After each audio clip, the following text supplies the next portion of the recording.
Hello and welcome to coverage of Grand Prix San Antonio here from Texas. My name is Marshall Sutcliffe. I am in the booth with Jacob Van Lunen, and we are in the semifinals. On the left-hand side, we have Reed Duke playing, you just described it as the slowest bant control list possible. And he's playing against Tyler Lydell, playing black-red aggro. So this has become one of the most popular and potent decks that we've seen in the current metagame, playing against a deck that's been around for a little while now with this bant control list. Yep. Can we get some deck lists? All right, we're going to look into getting some deck lists for JVL, although we have to remember that the players also are going to be exchanging them, and they're going to be taking a look at them. They do get to see what their opponents are playing.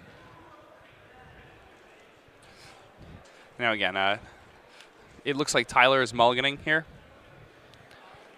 So that does not bode well for him. But again, he is the black-red aggro deck. He's on the play. He knows he's against this hard control deck. He may have just been mulliganing because he didn't have a 1-drop. Remember, his deck plays 8 2-power creatures that all cost 1 mana. And we're using a lot of interesting terminology here, so if you guys are ever confused about the things we're saying, some of the jargon, there is a very interesting piece that went up on day 1 coverage on dailymtg.com that will give you a rundown on all the jargon we're using so that you might be able to better understand all the coverage. All right, so here we go. Tyler Lydell leads off with the Diagraph Ghoul, so that's a very nice opener versus Reed Duke. He wants to get that early pressure on so that his late-game creatures can serve as a finishing role as opposed to just adding to the damage. And sure enough, he does have the 1-2 punch here as he plays a Knight of Infamy and attacks for 3 with his Diagraph Ghoul, dropping Reed Duke down to 17. Reed Duke has really what's a pretty slow deck. It doesn't generally do a whole lot in the early stages, so if Tyler can maximize on a bunch of damage here early, that's going to help him out a lot, and he's going to attack with both creatures for 4 damage. And those are both going to get in as well. Does he have a follow-up play? You know, a Geralf's Messenger would be pretty sweet here for Tyler. He hasn't played a land yet for the turn either. Looks like he's got a Grave Crawler. And he does have a land, but it's just a Blood Crypt that is tapped, and Reed Duke has Think Twice on end step. All right, Reed Duke is going to untap, potentially with 3 mana here. What is he going to do? I mean, I believe he has a Thrag Tusk in his hand. Tyler's draw is really aggressive. Reed can't really interact with him that well until turn 4 when he can Supreme Verdict away the board. Thrag Tusk is a really good play against Tyler, but at this point it's looking like Thrag Tusk is not going to be a part of this game unless Reed can slow it down in some other fashion. So he's going to need something like an Azorius Charm, perhaps. I think he's going to have an Elixir of Immortality here. He does, and he's going to play a tapped Temple Garden. He's not going to take any damage there. Tyler says, hit my draw step, sure. And this is just going to clear the way for 6 damage coming into Reed Duke. It's going to drop him down to 7 already, and Tyler's not even done with his turn yet. He plays a Rakdos Guildgate, and does he have another play? No, he just passes the turn back. So Reed Duke does have access to Supreme Verdict here. He does need a Supreme Verdict. He has access to gain 5 life from his Elixir of Immortality, but that's not even going to take away 1 attack step from Tyler as the board sits currently.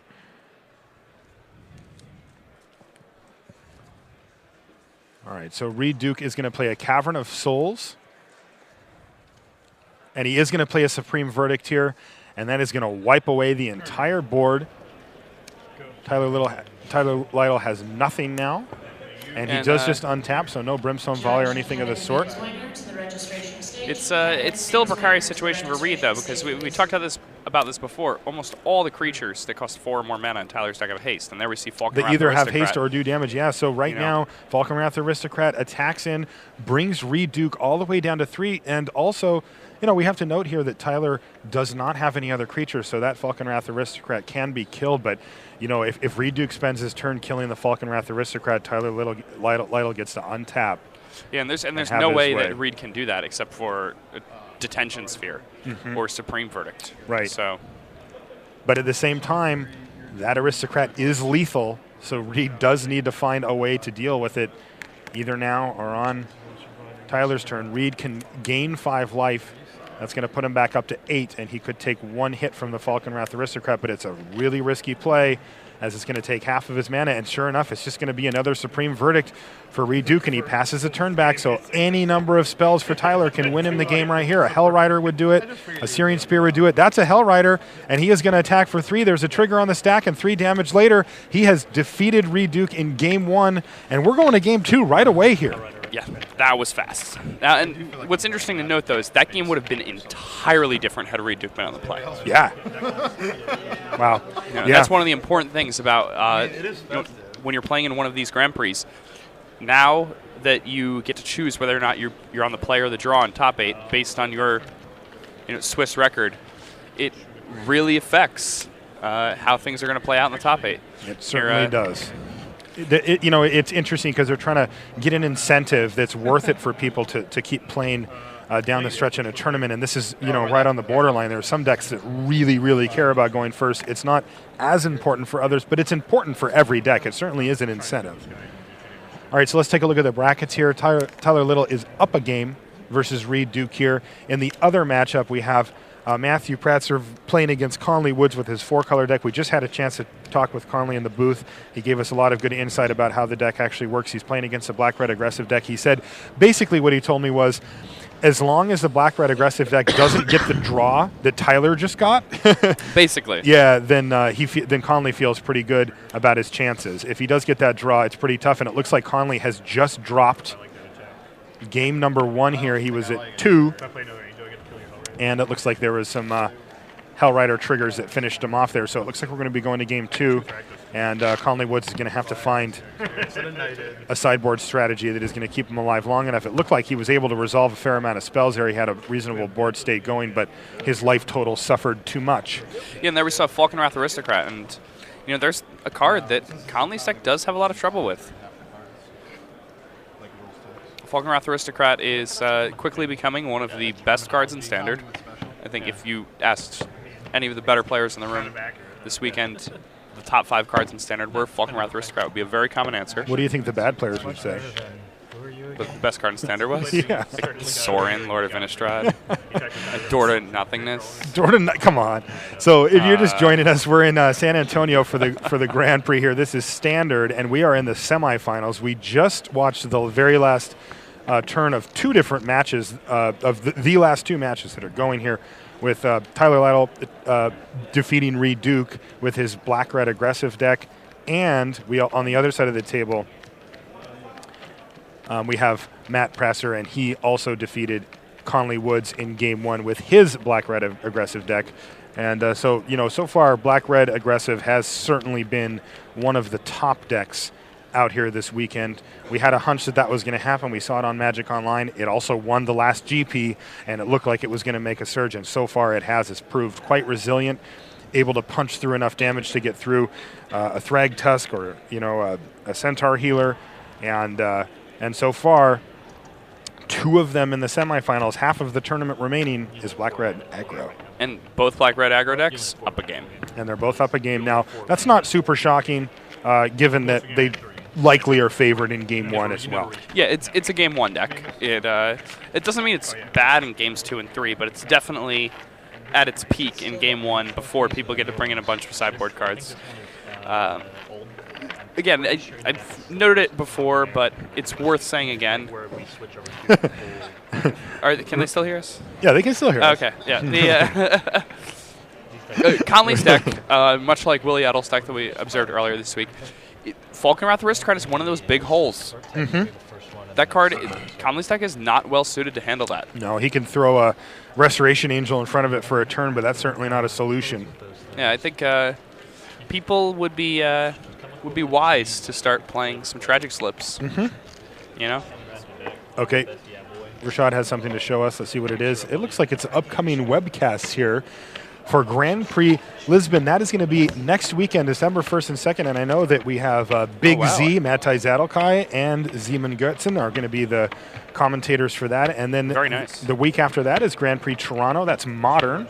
Don't know exactly who we have on coverage for that. I don't think I'm doing that event, but that's going to be December 8th and 9th, so don't miss those. Yeah, if you're out in Portugal, don't miss that Grand Prix. It should be very exciting. Get to see Some great commentary there. Yeah, oh, fantastic. I got a chance to see Big Z do a little commentary, and I was very impressed. Our European coverage team looks very solid. I'm really happy that we got that up and going. Zeman Gortzen, also incredible. Yeah, oh. I'm not allowed to talk to Zeman because he's too smart for me to understand. Oh, okay. No, he is awesome. All right, back to Reed Duke and Tyler Lydell here. They are examining their opening sevens. Reed is going to be on the play for this game, and he does keep. He leads with a hollowed fountain, ships a turn back to Tyler, and Tyler has a turn 1 diagraph ghoul. Again, a very strong opener for him. And let's see what Reed Duke can do. He's got, all right, a very nice response with an Augur of Bolas. It is going to get in the way. Yeah, precisely what he wants there. Reed, not too happy about that whiff, though. Yeah, Augur that's a Bolas bummer. doesn't find anything on the top of the deck. And now all of a sudden we see a Knight of Infamy, which is going to enable a profitable attack for Tyler. He's going to bash for 3, and Reed Duke can either chump block or take 3. Neither option seems too appealing, but he's going to take 3 here. He's going to drop down to 17. He's a 3-12, but he actually costs 11. So Knight of Infamy, again, just doing tons of work here this weekend. Yeah, every time I see that card in action, it's always, except gas. for when it's getting 3 for 1 by Sever the Bloodline. Yeah. And it looks like Reed Duke is just going to send in, Tyler's just going to send in with his Knight of Infamy. Yeah, a wise play by Tyler Lydell there, choosing to attack with the Knight instead of the Diagraph Ghoul.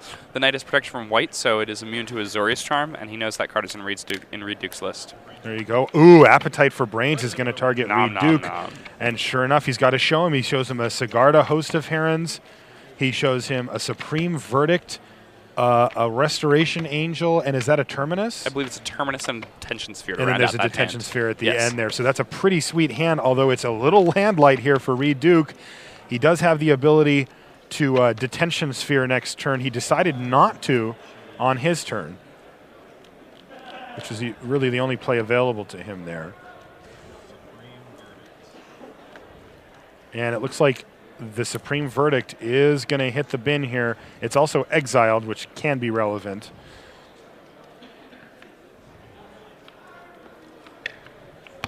Yeah, now that Knight of Infamy can do a lot of work, because we know that Reed Duke's hand isn't very well equipped to handle that. He's not going to be able to deal with that until he gets the 6 mana and has access to Terminus. Meanwhile, missing land drops, not where you want to be. It's looking like Tyler Lydell will continue running over this tournament.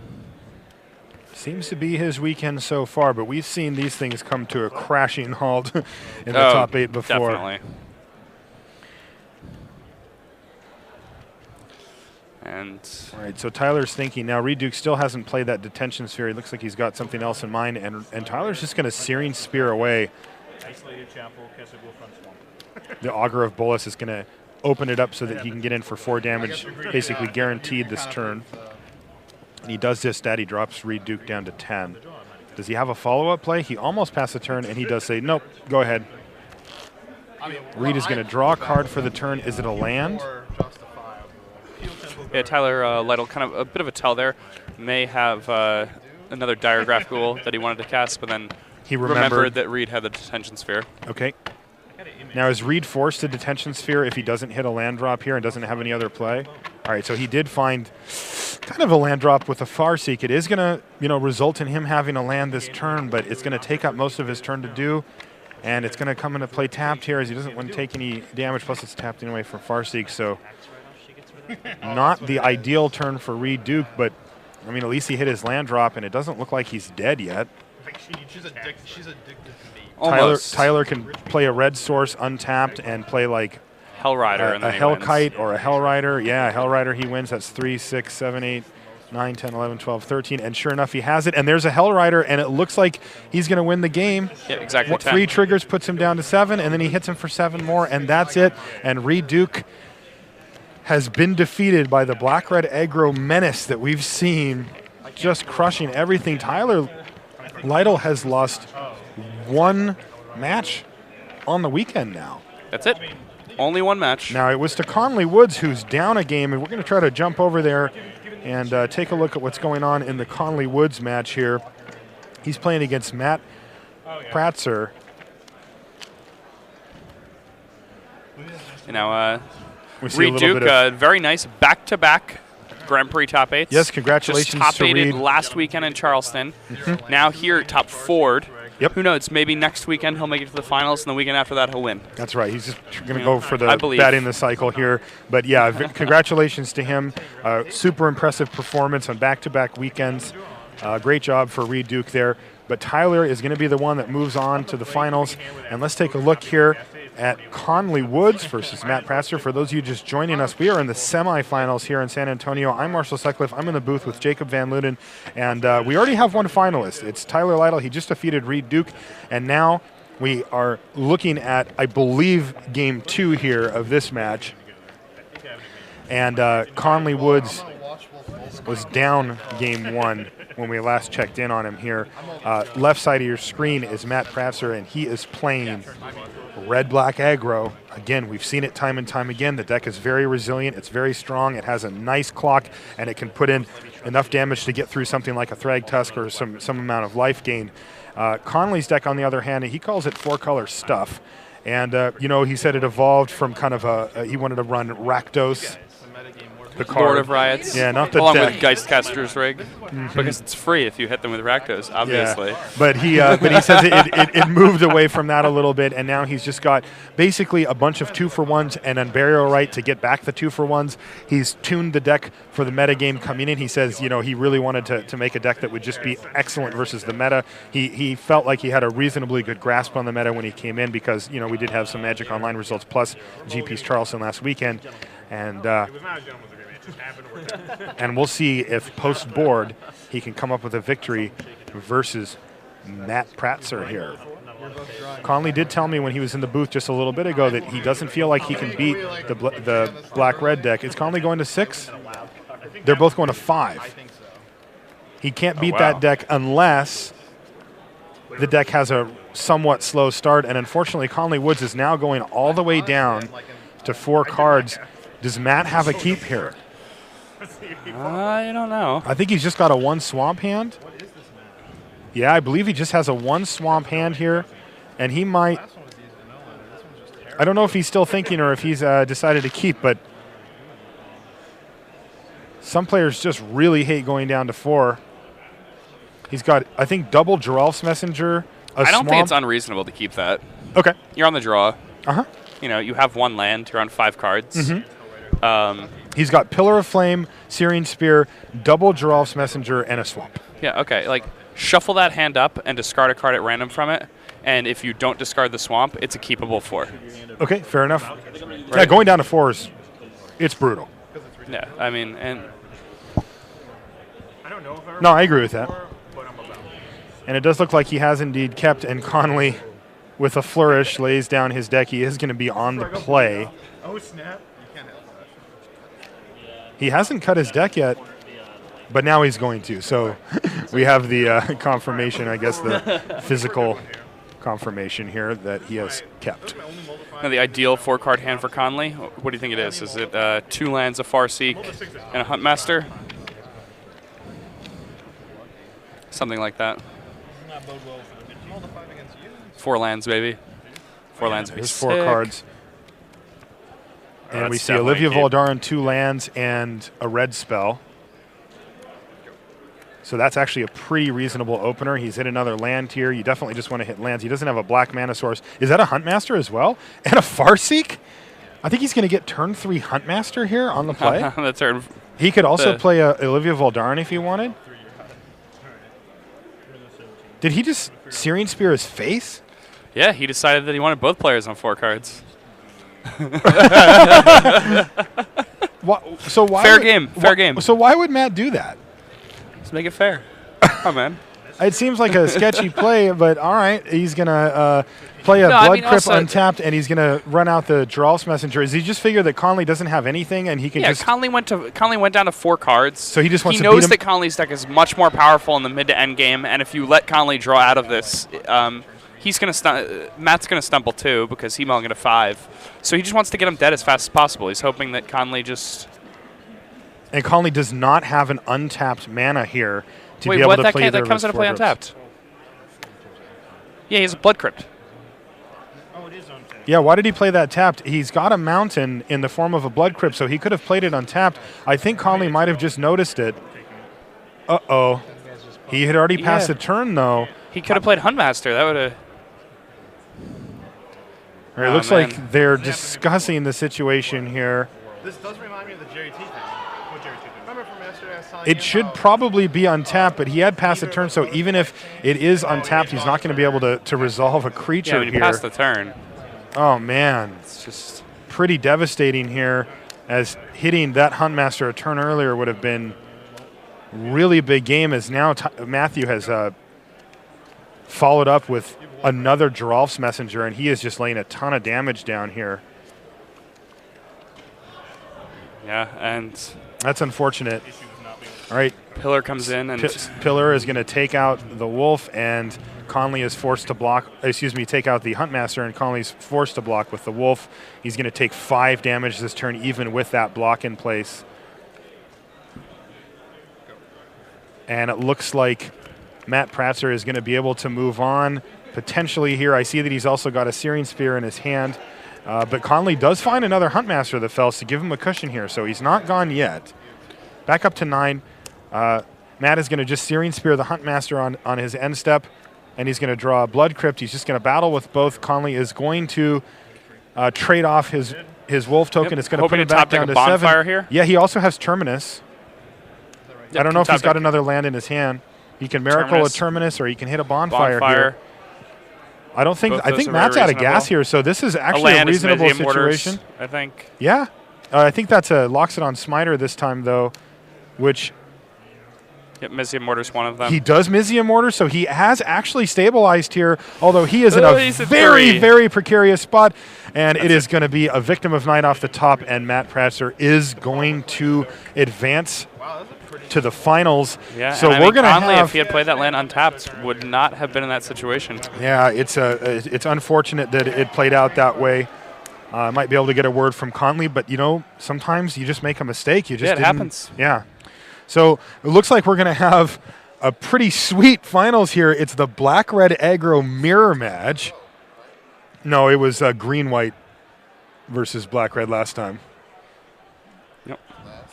At Charleston, you mean? Yeah, right? It was Black Red versus Black Red. No, in the finals of Charleston, it was Black Red aggro against tokens. Oh, yeah, it was Green, white, junk black tokens. tokens. Junk tokens. I wrote Yep. the coverage report, Yes, and I and you were commenting. might have commentated Yeah. that match. We should probably know. Tyler and Matt. Yeah, hey, look, I'm concentrating on what's in front of me. I don't have that much brain.